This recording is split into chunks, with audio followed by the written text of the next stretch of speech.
ನಮಸ್ತೆ ವೀಕ್ಷಕರೇ, ಸತ್ಯ ವೃತ್ತಾಂತದ ಇವತ್ತಿನ ಎಪಿಸೋಡ್ಗೆ ಸ್ವಾಗತ.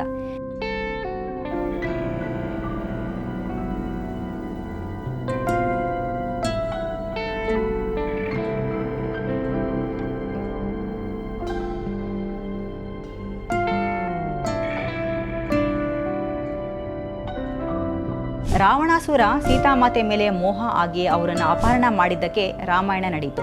ಇದು ಎಲ್ರಿಗೂ ಕೂಡ ಗೊತ್ತಿರುವಂತಹ ಸತ್ಯ. ಆದರೆ ಸಾಕಷ್ಟು ಜನರಿಗೆ ಗೊತ್ತಿಲ್ಲದೆ ಇರುವಂತಹ ಮತ್ತೊಂದು ವಿಷಯ ಇದೆ. ಮಿಥಿಲೆಯ ಜನಕ ಮಹಾರಾಜನಿಗೆ ಭೂಮಿ ಅಗೆಯುವಾಗ ಪುಟ್ಟ ಮಗು ಸಿಗುತ್ತೆ. ಆ ಪುಟ್ಟ ಮಗುನೇ ಸೀತೆ ಅಂತ ಎಲ್ರಿಗೂ ಕೂಡ ತಿಳಿದಿದೆ.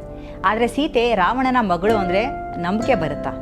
ರಾಮಾಯಣದ ಕೆಲವು ಆವೃತ್ತಿ ಹೇಳೋ ಪ್ರಕಾರ ಸೀತೆ ಪುಟ್ಟ ಮಗುವಾಗಿ ಭೂಮಿ ಒಳಗಡೆ ಸಿಗೋಕ್ಕೂ ಮುಂಚೆನೆ ಆ ಮಗು ಅಲ್ಲಿಗೆ ಹೇಗೆ ಬಂತು ಅನ್ನೋದಕ್ಕೂ ಒಂದು ಹಿನ್ನೆಲೆ ಇದೆ. ಹಿಂದೊಮ್ಮೆ ರಾವಣ ವಿಶೇಷ ಶಕ್ತಿ ಪಡೆಯೋದಕ್ಕೆ ಯಾಗ ಒಂದನ್ನು ನಡೆಸೋ ಆಲೋಚನೆಯನ್ನ ಮಾಡ್ತಾನೆ. ಅದು ಅಂತಿಂತ ಯಾಗ ಅಲ್ಲ, ಪವಿತ್ರ ಋಷಿ ಮುನಿಗಳನ್ನ ಕೊಂದು ಅವರ ಮಾಂಸ ರಕ್ತವನ್ನು ಎಲ್ಲ ಕಳಶದಲ್ಲಿ ಹಾಕಿಟ್ಟು ಅದಕ್ಕೆ ನಿರಂತರ ಪೂಜೆ ಮಾಡಬೇಕಿತ್ತು. ಅವನು ಅಂದುಕೊಂಡ ಹಾಗೆ ಆ ಯಾಗ ಮಾಡಿದ್ದೇ ಆದರೆ ಅವನನ್ನು ಸಂಹಾರ ಮಾಡೋದಕ್ಕೆ ಯಾರಿಂದಲೂ ಕೂಡ ಸಾಧ್ಯ ಆಗದೇ ಇರೋ ಅಷ್ಟು ಶಕ್ತಿ ಆತ ಪಡಿತಾ ಇದ್ದ. ಇದೇ ಕಾರಣಕ್ಕೆ ಹೇಗಾದರೂ ಮಾಡಿ ಯಾಗ ಮಾಡಿ ಮುಗಿಸ್ಬೇಕು ಅಂತ ನಿರ್ಧಾರ ಮಾಡ್ದ. ಅದಕ್ಕಾಗಿ ಅನೇಕ ಋಷಿ ಮುನಿಗಳನ್ನ ಕೊಂದು ಅವರ ಮಾಂಸ ಹಾಗೆ ರಕ್ತವನ್ನ ಕಳಶದಲ್ಲಿ ಹಾಕಿ ತನ್ನ ಅರಮನೆಗೆ ಬಂದು ಮಂಡೋದರಿ ಕೈಗೆ ಅದನ್ನ ಕೊಟ್ಟು ಇದನ್ನ ಸುರಕ್ಷಿತವಾಗಿ ನೋಡ್ಕೋ ಅಂತ ಹೇಳ್ದ. ನಂತರ ಬೇರೊಂದು ಕೆಲಸಕ್ಕೆ ಆತ ಅರಮನೆಯಿಂದ ಹೊರಗಡೆ ಹೊರಟೋದ.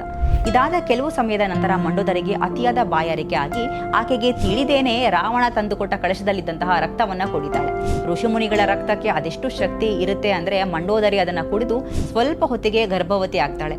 ನೋಡ್ತಾ ಇದ್ದಂಗೆ ಅವಳ ಗರ್ಭ ಮುಂದೆ ಬರೋದಕ್ಕೆ ಶುರುವಾಗುತ್ತೆ. ರಾವಣನಿಗೆ ಗೊತ್ತಾದ್ರೆ ಸಮಸ್ಯೆ ಆಗುತ್ತೆ ಅಂತ ಬಲವಂತವಾಗಿ ತನ್ನ ಗರ್ಭದಲ್ಲಿರುವ ಮಗುನ ಹೊರ ತೆಗೆದು ಒಂದು ಪೆಟ್ಟಿಗೆಯಲ್ಲಿ ಹಾಕಿ ಆ ಪೆಟ್ಟಿಗೆನ ಲಂಕೆಯಿಂದ ದೂರ ಹೊತ್ತೊಯ್ದು ಮಣ್ಣು ಮಾಡಿ ಬರ್ತಾಳೆ. ಇದಾಗಿ ಕೆಲ ದಿನಗಳಲ್ಲೇ ಆ ಮಗು ಇನ್ನೊಬ್ಬರಿಗೆ ಸಿಗುತ್ತೆ. ಆ ಇನ್ನೊಬ್ರು ಬೇರೆ ಯಾರೋ ಅಲ್ಲ, ಜನಕ ಮಹಾರಾಜ. ಅಲ್ಲಿಂದ ಮುಂದೆ ನಿಮ್ಗೆ ಗೊತ್ತೇ ಇದೆ ಏನೆಲ್ಲ ಆಗತ್ತೆ ಅಂತ. ಹೀಗೆ ಸೀತೆ ಭೂಮಿ ಒಳಗಡೆ ಸಿಗೋಕ್ಕೂ ಮುಂಚೆನೆ ಆಕೆಗೊಂದು ಹಿನ್ನೆಲೆ ಇತ್ತು. ಇನ್ನು ಇದಾಗಿತ್ತು ಇವತ್ತಿನ ಎಪಿಸೋಡ್. ಮತ್ತಷ್ಟು ಇಂಟ್ರೆಸ್ಟಿಂಗ್ ಎಪಿಸೋಡ್ಗಳಿಗಾಗಿ ನೋಡ್ತಾ ಇರಿ ಸತ್ಯ ವೃತ್ತಾಂತ.